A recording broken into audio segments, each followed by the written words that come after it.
Hello students, Hindi Gurukul channel आपका हार्दिक स्वागत करता है। इस वीडियो में प्रस्तुत है कक्षा 8वीं वसंत पाठ्य पुस्तक की कविता सुदामा चरित, जिसके कवि हैं नरोत्तम दास जी। छात्रों, पहले मैं आपको कविता का भावार्थ समझाऊंगी और उसके पश्चात प्रश्नोत्तर संबंधी चर्चा। और भावार्थ भी समझने से पहले आइए हम इसका संदर्भ समझ लें। श्री कृष्ण और सुदामा की मित्रता के बारे में तो आप जानते ही होंगे, आपने अपनी दादी नानी से कहानियां भी सुनी होंगी। तो श्री कृष्ण जी जब द्वारका के राजा हो गए तो सुदामा की तो दशा में कोई परिवर्तन नहीं आया। वे तो ब्राह्मण थे, तो और उनके जो अब दिन थे वो बड़ी गरीबी में कट रहे थे।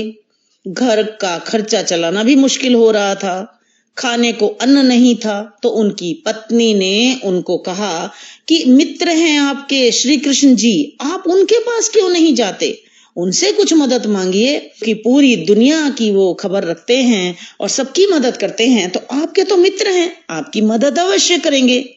तो सुदामा जी जाना नहीं चाहते थे, क्योंकि मन में आत्मसम्मान की भावना आ रही थी, क्योंकि आखिर मित्र के पास कैसे मदद जाकर मांगू। लेकिन उनकी पत्नी ने फिर भी उन्हें समझा बुझाकर भेज दिया। अब जब सुदामा जी द्वारका नगरी पहुंचे तो वहां वो हैरान हो रहे हैं द्वारका नगरी की भव्यता, उसकी सुंदरता देखकर और श्री कृष्ण का राजपाट देखकर, वैभव देखकर। तो जब वो द्वार पर पहुंचे, महल के द्वार पर पहुंचे, तो द्वारपाल ने उन्हें रोक दिया और उनसे कहा, भाई आप किससे मिलने आए हो? तो उन्होंने बताया कि मुझे तो दीनदयाल के पास जाना है, उनसे मिलना है। तो द्वारपाल ने उन्हें वहीं द्वार पर रोक दिया और अंदर द्वारका के राजा श्री कृष्ण जी के पास द्वारपाल पहुंचता है और उनसे वर्णन करता है सुदामा जी का। तो जो वर्णन करता है वही यहां से कविता शुरू होती है। शीस पगाना जगा तन में, प्रभु जाने को आही बसे के ही ग्रामा। धोती फटी सी लटी दुपटी, अरु पाए उपान को नहीं सामा। द्वार खड़ो द्विज दुर्बल एक, रहियो चकिसो बसुधा अभिरामा। पूछत दीन दयाल को धाम, बतावत आपनो नाम सुदामा। शब्दार्थ भी समझते हैं छात्रों। शीस का अर्थ है सिर, पगा माने पगड़ी, झंगा माने ढीला ढाला कुर्ता जो ब्राह्मण लोग पहन लेते हैं, और तन माने शरीर। द्वारपाल कहता है कि जिसके सिर पर पगड़ी भी नहीं है, तन पर ढीला ढाला कुर्ता भी नहीं है, जाने को आही बसे के ही ग्रामा, पता नहीं कौन से गांव का, ग्रामा माने गांव, पता नहीं कौन से गांव का रहने वाला है। धोती फटी सी लटी दुपटी, उसने धोती फटी हुई पहनी हुई है। लटी दुपटी, दुपटी माने अंगोछा, अंगोछा भी लटका रखा है। और उपाय, उपा नहीं को नहीं सामा, उपा नहीं माने जूता चप्पल, पाए माने पैरों में, पैरों में उसके जूता चप्पल भी नहीं है। द्वार खड़ो द्विज दुर्बल एक, ऐसी दशा में एक द्विज माने ब्राह्मण, दुर्बल माने कमजोर, एक कमजोर ब्राह्मण द्वार माने की दरवाजे पर खड़ा है। रहियो चकिसो बसुधा अभिरामा, और चकिसो माने चकित, हैरान, बसुधा माने ये धरती, ये नगरी, अभिरामा माने सुंदर, ये सुंदर नगरी देखकर हैरान हो रहा है। पूछत दीन दयाल को धाम, और दीन दयाल जी अर्थात हे प्रभु श्री कृष्ण जी आपका पता पूछ रहा है। बतावत आपनो नाम सुदामा, और अपना नाम सुदामा बताता है। छात्रों, यहाँ ये भावार्थ मैंने फिर भी लिख दिया है आपकी मदद के लिए, एक बार मैं पढ़ देती हूँ। इस पद्यांश में उस समय का वर्णन है जब सुदामा दीनहीन दशा में श्री कृष्ण से मिलने पहुंचे। द्वारपाल ने द्वारकाधीश श्री कृष्ण से उनका परिचय इस प्रकार दिया। हे प्रभु, एक दुर्बल ब्राह्मण द्वार पर आया है, जिसके सिर पर न तो पगड़ी है और न ही उसने कुर्ता पहना है। पता नहीं किस गांव से आया है। उसने फटी हुई धोती और अंगोछा लटका रखा है, उसके पांवों में जूते भी नहीं हैं। वह इतनी सुंदर नगरी देखकर हैरान हो रहा है। वह दीन दयाल अर्थात आपका पता पूछ रहा है और अपना नाम सुदामा बता रहा है।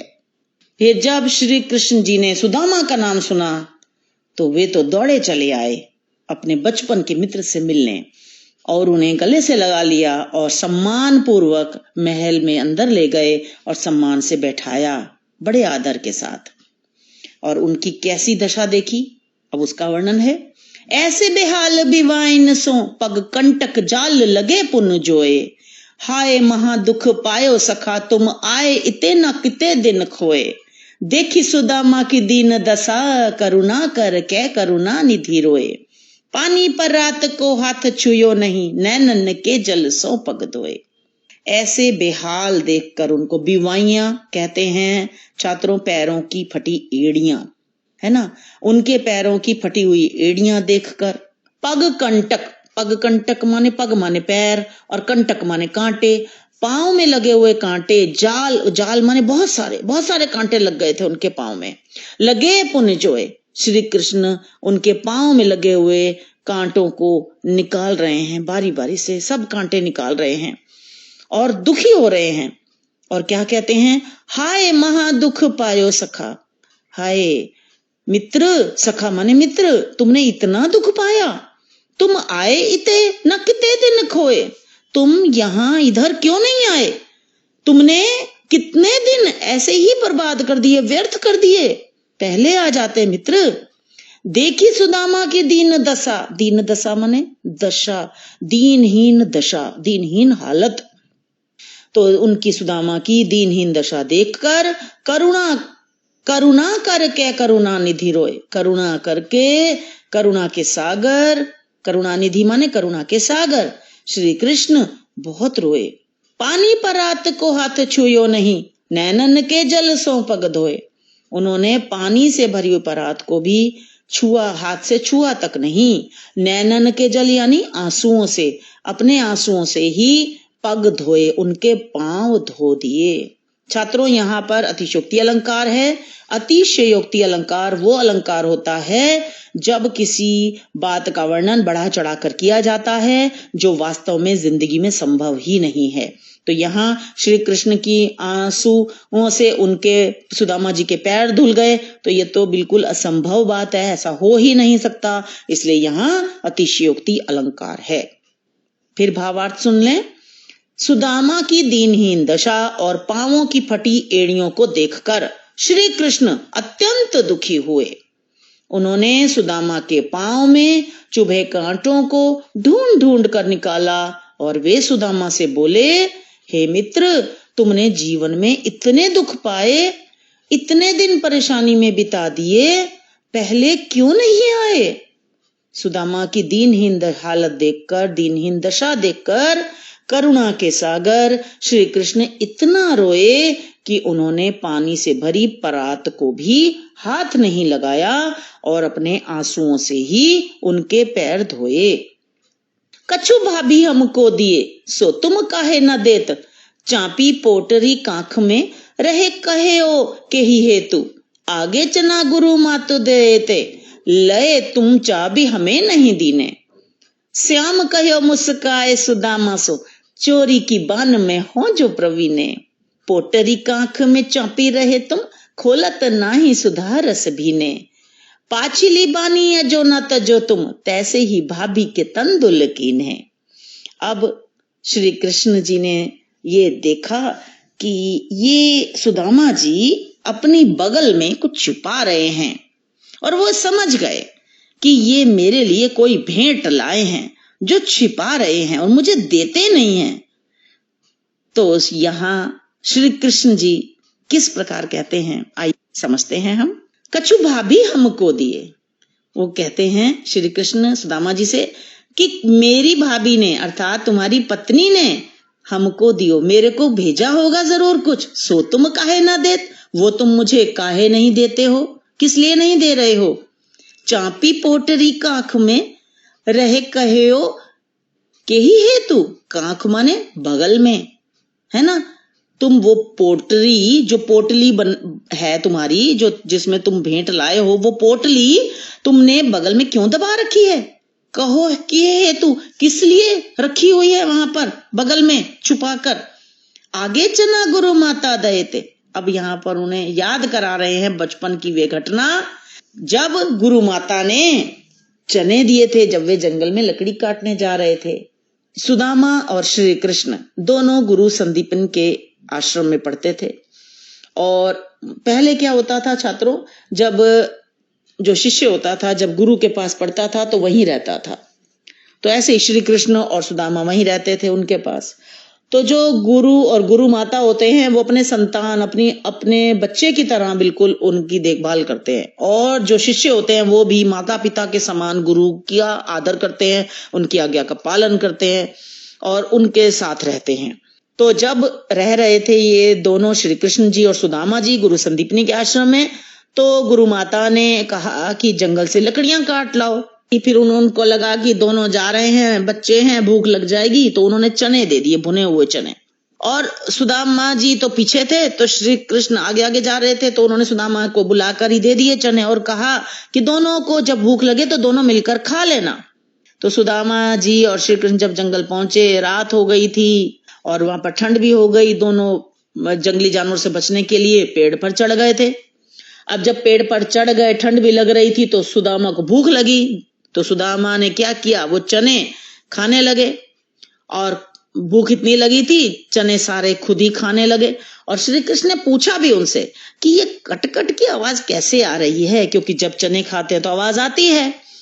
तो सुदामा ने ऐसी बहाना बना के बोल दिया कि मुझे ठंड लग रही है तो मेरे दांत किटकिटा रहे हैं। अब श्री कृष्ण जी तो सब जानते ही थे, मुस्कुरा कर रह गए। तो तब सुदामा ने सारे चने खुद खा लिए थे। अब आज जब सुदामा जी फिर पहुंचे हैं श्री कृष्ण जी के पास, तो सुदामा जी जो उन्हें हैं वो भेंट नहीं दे रहे हैं। तो श्री कृष्ण जी उन्हें वही बात याद करा रहे हैं। क्या कहते हैं, आगे चना गुरु मातु दे थे, पहले भी गुरु माता ने चने दिए थे, है ना।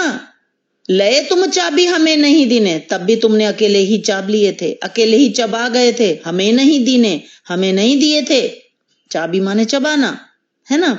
श्याम कहो मुस्काए सुदामा से, श्याम ने अर्थात श्री कृष्ण ने मुस्कुराकर सुदामा से कहा, चोरी की बान में हो जो प्रवीणे, बान माने आदत, प्रवीणे माने प्रवीण, कुशल, कि चोरी की आदत में तुम पहले से ही बड़े कुशल हो, बड़े प्रवीण हो, है ना। पोटरी का आंखी में चापे रहे तुम, अब आज ये बगल में पोटली छिपाकर तुम रखे हुए हो। खोलत नहीं सुधारस भी ने, सुधारस माने अमृत रस से, अमृत रस से जो भीगी हुई ये भेंट है जो भाभी ने मेरे लिए दी है, उसे क्यों नहीं खोलते हो। क्योंकि श्री कृष्ण इस बात को बहुत महत्व देते हैं कि भाभी ने कितने प्यार से ये भेंट भेजी होगी, तो इसलिए ये तो अमृत रस है इसमें, इसीलिए वो उनको कहते हैं। पाछिली बानी, पाछिली माने पिछली, बानी माने आदत, अजो माने आज तक, नच तजो तुमने आज तक छोड़ी नहीं है, न तजो माने छोड़ी, पिछली आदत तुमने आज तक छोड़ी नहीं है। तैसे ही भाभी के तंदुल की ने, तंदुल माने चावल, वैसे ही तुम भाभी के दिए हुए चावलों के साथ कर रहे हो। जो भाभी ने मेरे लिए भेंट में चावल भेजे हैं, ऐसे ही तुम आज भी कर रहे हो। अब भावार्थ फिर समझ लीजिए एक बार फिर से। श्री कृष्ण ने सुदामा से कहा कि भाभी ने हमारे लिए कुछ भेंट तो अवश्य दी होगी, वह तुम हमें क्यों नहीं देते। यह कौन सी पोटली बगल में छिपाकर बैठे हो। श्री कृष्ण ने आगे कहा कि पहले भी गुरु माता ने हमें चने खाने के लिए दिए थे, तब भी तुमने अकेले ही खा लिए थे और मुझे नहीं दिए थे। चोरी की आदत में तुम बड़े कुशल हो, पोटली को बगल में दबाकर छिपाकर बैठे हो, अमृत रस से भरे होने के कारण नहीं दे रहे हो। चोरी की आदत तुमने अभी तक छोड़ी नहीं है, इसलिए आज भाभी के भेजे हुए चावल के साथ भी तुम ऐसा ही कर रहे हो। वह पुलकनी वह उठ मिलनी, वह आदर की बात, वह पटवनी गोपाल की कछु न जानी जात। कहा भयो जो अब भयो, हरि को राज समाज, घर घर कर औरत फिरे तनक दही के काज। हो आवत नहीं हूं तो वही पठेयो ठेली, अब कहियो समुझाए के बहुधन धरो सकेली। इसमें कुछ प्रसंग बीच का मैं आपको बता देती हूँ छात्रों। अब श्री कृष्ण के जब द्वारका नगरी में सुदामा जी रह रहे थे तो कुछ दिन बहुत सम्मान से रहे, बहुत आदर होता रहा उनका। फिर कुछ दिनों बाद सुदामा जी ने विदा ली उनसे और कि भाई मैं अपने घर वापस जाता हूं, तो उनको विदा कर दिया श्री कृष्ण जी ने। और विदा करते समय उन्हें कुछ दिया नहीं हाथ में। तो अब सुदामा जी को तो बड़ा हैरानी हो रही है और बड़े खींच भी रहे हैं। वहां से चल तो पड़े, रास्ते में खींचते चले आ रहे हैं। और वो क्या सोच रहे हैं, वह पुलकनी, वह उठ मिलनी, कि वह उसकी खुशी, श्री कृष्ण के बारे में कह रहे हैं कि उसने तो बड़ी खुशी दिखाई, वह उठ मिलनी, और वह उठकर बड़े प्यार से मुझसे मिला भी, वह आदर की बात, और बड़ा आदर भी दिखाया, वह पठवनी गोपाल की। और अब मुझे गोपाल ने अर्थात श्री कृष्ण ने ऐसे ही भेज दिया बिना कुछ दिए। कछु ना जानी जात, कुछ समझ में नहीं आता ये कैसे किया उसने। अब तो कुछ भेजा ही नहीं मेरे को, दिया ही नहीं कुछ। कहा भयो जो अब भयो, हरि को राज समाज। अब मन में उनके खींच भी आ रही है, गुस्सा भी आ रहा है। क्या कहते हैं, कहा भयो जो अब भयो, हरि को राज समाज। क्या भया, क्या हो गया जो अब हो गया, अर्थात क्या हुआ जो अब आज ये राजा बन गया है, हरि को राज समाज। श्री कृष्ण आज राजा बन गया है तो क्या हो गया, है तो वही घर घर कर ओढ़त फिरे, जो घर घर में जाता फिरता था, चोरी चोरी छिप के सबके घर में जाता था। तनक दही के काज, क्या लेने के लिए, दही चुराने के लिए, है ना, दही माखन चुराने के लिए घर घर में चले जाता था। है तो वही, हाँ आवत नहीं हो तो वही पठायो ठेली। अब क्या कह रहे हैं, कहते हैं उसी ने भेज दिया, हाँ आवत नहीं हो तो, मैं तो आना भी नहीं चाहता था, वही पठायो ठेली, उसी ने मुझे जबरदस्ती ठेल कर भेज दिया। अर्थात अपनी पत्नी के बारे में कह रहे हैं कि मेरी पत्नी ने मुझे जबरदस्ती ठेल कर भेज दिया, मैं तो आना ही नहीं चाहता था। अब कहियो समझाए के बहुधन धरो सकेली, अब कहियो समझाए के, अब कहूंगा समझाकर, बहुधन बहुत सा धन मिला है, धरो सकेली संभाल कर रख ले। अब इसका भावार्थ एक बार फिर सुन लीजिए। श्री कृष्ण ने सुदामा को जब विदा किया तो उन्हें कोई भेंट नहीं दी। श्री कृष्ण के व्यवहार का उन्हें कुछ भी समझ नहीं आ रहा था। रास्ते में वे अपने आप से बातें करते हुए जा रहे थे। वे स्वयं से बोले, श्री कृष्ण का वह उठकर प्रसन्नता पूर्वक गले मिलना, आदर सत्कार करना और फिर सम्मान पूर्वक इस तरह विदा करना कुछ समझ में नहीं आया। यदि वह राजा बन गया तो क्या हुआ, है तो वही श्री कृष्ण जो घर घर में घुसकर दूध दही चुरा कर खा जाता था। मैं तो यहाँ आना ही नहीं चाहता था, उसने अर्थात पत्नी ने ही जबरदस्ती यहाँ भेज दिया। अब घर जाकर उससे कहूंगा कि श्री कृष्ण ने बहुत सारा धन दिया है, ले संभाल कर रख ले। वैसोई राज समाज बने, गजबाजी घने मन संभ्रम छायो। केंधो परयो कहूं मार्ग भूली, कैफीरी के मैं अब द्वार का आयो। भवन बिलो की बेक को मन लोचत, अब सोचत ही सब गांव मंझायो। पूछत पांडे फिरे सब सो पर, झोपड़ी को कहूं खोज न पायो। अब वो बातें मन में सोचते सोचते अब पहुंच गए हैं एक स्थान पर, और वैसा ही सब राज समाज देखकर, अर्थात वैसी ही नगरी देखकर, वैसी भव्यता देखकर उनके मन में अब शक हो रहा है। क्या कहते हैं, वैसो ही राज समाज बने, गज बाजी घने मन संभ्रम छायो। जब सुदामा जी श्री कृष्ण से विदा लेकर चलते चलते अपने गांव पहुंच गए तो वहां इतनी सुंदर नगरी और हाथी घोड़े आदि देखकर, गज माने हाथी, बाजी माने घोड़ा, है ना, तो देखकर घने घने माने बहुत सारे ऐसे, है ना, गज भी हाथी भी घोड़े भी बहुत ऐसे देखकर मन में उनके संभ्रम छायो, मन में भ्रम आ गया। केंधोम परयो कहूं मार्ग भूली, क्या मैं, केंधो माने क्या मैं कहीं से परयो दोबारा आ गया हूं क्या, मार्ग माने मार्ग रास्ता, भूली माने भूल कर, कैफीरी के मैं अब द्वार का आयो, क्या मैं दोबारा से रास्ता भूलकर द्वारका नगरी तो नहीं वापिस आ गया। भौन बिलो के बिको मन लोचत, अब सोचत ही सब गांव मंझायो। ये सोचते सोचते पूरी बात मन में सोच रहे हैं, मन में शक उत्पन्न हो रहा है। और भौन बिलो के बिक, इतने बड़े बड़े भवनों को देखकर हैं हैरान हो रहे हैं। सोचते सोचते सारे गांव के बीच में आ गए, मंझायो गांव के बीच में आ गए। पूछत पांडे फिरे सब सो पर, झोपड़ी को कहूं खोज ना पायो। और पांडे जी अर्थात ब्राह्मण सुदामा जी सबसे पूछताछ करने लगे, परंतु अपनी झोपड़ी को कहीं खोज नहीं पाए। भावार्थ समझ लें एक बार फिर से। जब सुदामा जी श्री कृष्ण से विदा लेकर अपने गांव पहुंचे तो वहां इतनी सुंदर राजनगरी और हाथी घोड़े देखकर उनके मन में संदेह उत्पन्न हुआ कि कहीं वे रास्ता भूलकर दोबारा द्वारका नगरी तो वापिस नहीं पहुंच गए। वहां ऊंचे ऊंचे भवन देखकर उनके मन में भ्रम उत्पन्न हो गया। ऐसे ही सोचते हुए वे गांव में घूमने लगे। वह ब्राह्मण अर्थात सुदामा पांडे जी सबसे पूछताछ करने लगे, किंतु अपनी झोपड़ी को कहीं खोज नहीं पाए। कह वह टूटी सी छानी हती, कह कंचन के अब धाम सुहावत। कह पग में पन ही न हती, कहें ले गजरा हो ठाड़े महावत। भूमि कठोर पैरात कटे, कह कोमल सेज पे नींद न आवत। के जुर तो नहीं को दो सवा, प्रभु के परताप ते दाख न भावत।